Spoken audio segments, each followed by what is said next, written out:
বুলি কৈ থকা লোকসকলে এতিয়াৰ পৰা মাছ খাবলৈ নাপাব পাৰে হয়তো বজাৰত উজনি অসমত বিশেষকৈ আকাশলংঘী মূল্য বৃদ্ধি হ'ব পাৰে মাছৰ 500 টকীয়া মাছ এবাৰ 2000-3000 পৰ্যন্ত হ'ব পাৰে কাৰণ মাছৰ সাপ্লাই বা মাছৰ যোগান নধৰে অসমৰ বিভিন্ন প্ৰান্তলৈ যোগান ধৰিলেও নগাঁৱৰ পৰা মাছৰ যোগান নধৰে উজনি অসমলৈ আমি জনাই ল'ব বিচাৰিছো এক গুৰুত্বপূৰ্ণ খবৰ যিহেতুকে উজনি অসমত এতিয়া মাছৰ হাহাকাৰ লাগিব পাৰে উজনি অসমৰ বজাৰসমূহত মাছ নাপাব পাৰে অত্যাধিক দামত ক্ৰয় কৰিবলগীয়া হ'ব পাৰে কাৰণ নগাঁৱৰ পৰা মাছৰ যি অসমৰ বজাৰ নিয়ন্ত্ৰিত হয় সেই নগাঁৱৰ পৰা মাছ উজনি অসমলৈ আৰু নাযায় এই কথা উল্লেখ কৰিছে নগাঁও মীনপালক সন্থাই এই কথা উল্লেখ কৰিছে শৃংখল চলিহাৰ বাবে হয়তো এই কাণ্ড হৈছে নেকি শৃংখল চলিহাই বা 30টা সংগঠনৰ বাবে এই সমগ্ৰ ব্যৱস্থাটোক দোষাৰোপ কৰি এবাৰ উজনি অসমলৈ মাছ নাযায় বা মাছ সাপ্লাই নিদিয়াৰ কথা ঘোষণা কৰিছে নগাঁও মীনপালন সন্থাই আমি জনাই আছো এক গুৰুত্বপূৰ্ণ খবৰ যিহেতুকে উজনি অসমত মাছৰ হাহাকাৰ লাগিব অনিৰ্দিষ্ট কাললৈ মাছৰ যোগান বন্ধ ৰাখিব নগাঁও মীনপালকসকলে এই কথা ঘোষণা কৰিছে শৃংখল চলিহাৰ বিশৃংখল কথাৰ বাবে এই সিদ্ধান্ত লোৱাৰ কথা উল্লেখ কৰিছে নগাঁও মীনপালক সন্থাই যিহেতুকে জনাই আছো এক গুৰুত্বপূৰ্ণ খবৰ ৰাজ্যৰ জুকাৰি যোৱা মিয়াখেদা যি আন্দোলন উজনি অসমৰ পৰা আৰম্ভ হৈছিলে সেই উজনি অসমৰ পৰা আৰম্ভ হোৱা আন্দোলনৰ বাবে উজনি অসমৰ একাংশ দল সংগঠনৰ নেতৃত্বৰ বাবে এবাৰ মাছ খাবলৈ নাপাব পাৰে হাজাৰ লাখ উজনি অসমৰ মানুহে কাৰণ নগাঁৱৰ পৰা নিয়ন্ত্ৰিত হয় সমগ্ৰ অসমতে মাছৰ বজাৰখন তেনেস্থলত উজনি অসমত মাছৰ হাহাকাৰ লাগিব পাৰে যিটো পাৰ কেজি 500 টকাত মাছ উপলব্ধ আছিলে উজনি অসমত আৰু সেয়া যদি অনিৰ্দিষ্ট কাললৈ বন্ধ ৰাখে তেতিয়া হলে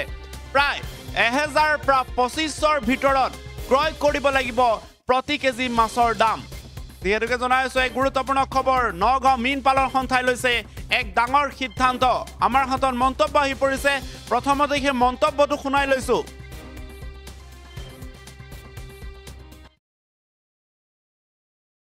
বৰ্তমান যি বঞ্চিত হৈ আমাৰ ধৰ্মীয় সংখ্যালঘুসকল বৰ্তমান যি বঞ্চিত হৈ আছে গোটেই অসমত মিয়া বুলি যি হিন্দু সমাজে যি তুচ্ছ তাচ্ছিল্য কৰি আছে দিং কাণ্ডৰ পৰিপ্ৰেক্ষিতত সঁচা কথা ক'বলৈ গ'লে যি উজনি অসমত লাচিত সেনাৰ নামত যি শৃংখল চলিহা নামৰ এজন গুণ্ডা প্ৰকৃতিৰ লোকজনে যি আমাৰ ধৰ্মীয় সংখ্যালঘু সমাজৰ কিছু শতাংশ মানুহ দুখীয়া মানুহ তেওঁলোকে উজনি অসমৰ বিভিন্ন জিলাসমূহত কাম বন কৰি খায় আৰু এই বিশৃংখল চলিহা নামৰ বিশৃংখলৰ সৃষ্টি কৰা লোকজনে আমাৰ উজনি অসমৰ এই দুখীয়া নিচলা মানুহবিলাক যিসকলে কাম কৰি খায় তাৰ পৰা খেদি পঠিয়াইছে শৃংখল চলিহাক আমি হকিয়াই দিছো অনতি পলমে আমাৰ যি ধৰ্মীয় সংখ্যালঘু লোকসকলে তাত কাম বন কৰি খাই আছে তেওঁলোকক কোনো অত্যাচাৰ বন্ধ কৰাৰ কাৰণে আমি হকিয়াই দিছো কাৰণ আজিৰ পৰা আমি অনিৰ্দিষ্ট কাললৈ আমাৰ নগাঁও জিলাৰ যি মীনপালক সন্থা আছে আমাৰ নগাঁও জিলাৰ সম্পদ আমাৰ ধৰ্মীয় সংখ্যালঘুৰ হাতত বিহাল মীন যি মাছৰ ব্যৱসায় আমাৰ ধৰ্মীয় সংখ্যালঘুৰ হাতত আছে যি মাছৰ ৰপ্তানি কিন্তু উজনি অসমত এই ধৰ্মীয় সংখ্যালঘু লোকসকলে কৰে আৰু তাৰ পৰিপ্ৰেক্ষিতত কিন্তু উজনি অসমৰ লোকসকলে এই কম দামত মাছ খাবলৈ পায় গতিকে আমি আজি মীনপালক এয়া মন্তব্য শুনিবলৈ পালে এক প্ৰকাৰ হুংকাৰ দিছে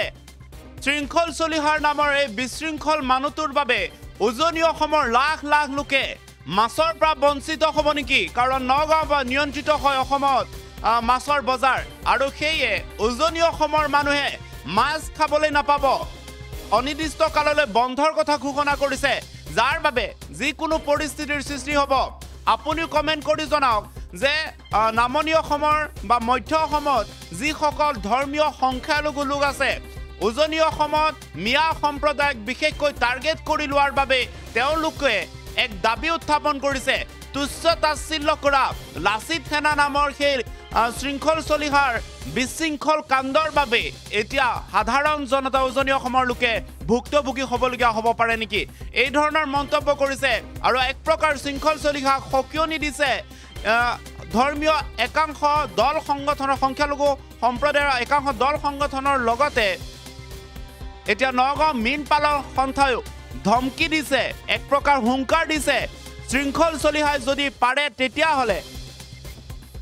মাছৰ বজাৰ নিয়ন্ত্ৰণ কৰা, ধৰ্মীয় সংখ্যালঘুৰ হাতত থকা মাছৰ বজাৰ কেনেকৈ উজনি অসমত পৰিচালিত কৰিব সেয়া তেওঁ দেখুৱাওক। এই চেলেঞ্জটো দিছে এইসকল মীন পালক সন্থাই। ধৰ্মীয় সংখ্যালঘুসকল বৰ্তমান যি লঞ্চিত বঞ্চিত হৈ আছে গোটেই অসমত, মিয়া বুলি যি হিন্দু সমাজে যি তুচ্ছ তাচ্ছিল্য কৰি আছে, ডিং কাণ্ডৰ পৰিপ্ৰেক্ষিতত সঁচা কথা ক'বলৈ গ'লে যি উজনি অসমত লাচিত সেনাৰ নামত যি শৃংখল চলিহা নামৰ এজন গুণ্ডা প্ৰকৃতিৰ লোকজনে যি আমাৰ ধৰ্মীয় সংখ্যালঘু সমাজৰ কিছু শতাংশ মানুহ, দুখীয়া মানুহ, তেওঁলোকে উজনি অসমৰ বিভিন্ন জিলাসমূহত কাম বন কৰি খায় আৰু এই শৃংখল চলিহা নামৰ বিশৃংখলৰ সৃষ্টি কৰা লোকজনে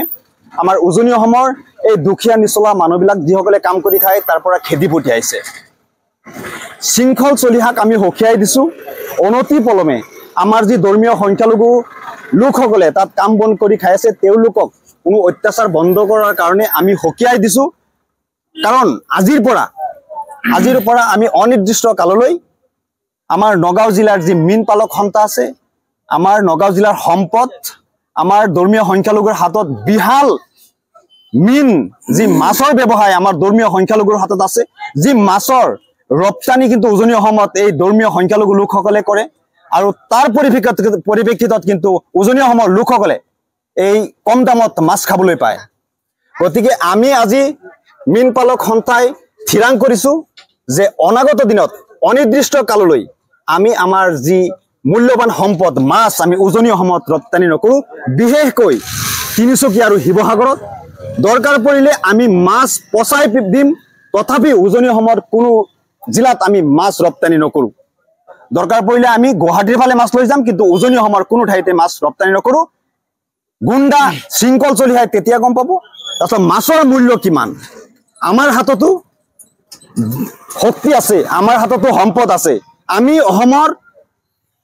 নিচলা নহয়, আমি অসমত ক'ৰবাত পৰা উৰি আহি আমি ইয়াত থিতাপি লোৱা নাই। যিকোনো খবৰৰ